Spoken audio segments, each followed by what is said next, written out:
Today we will learn how to calculate the different types of WBC in percent. Suppose we see 37 WBC in 10 field, of which 21 was neutrophil, 12 lymphocyte, 2 monocyte, and 2 eosinophil.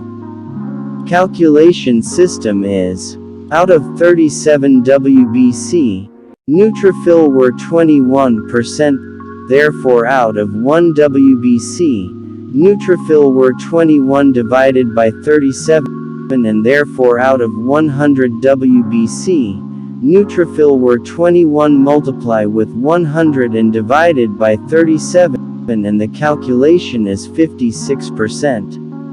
By this process we can find out the percentage of other types of WBC. Thank you for watching this video.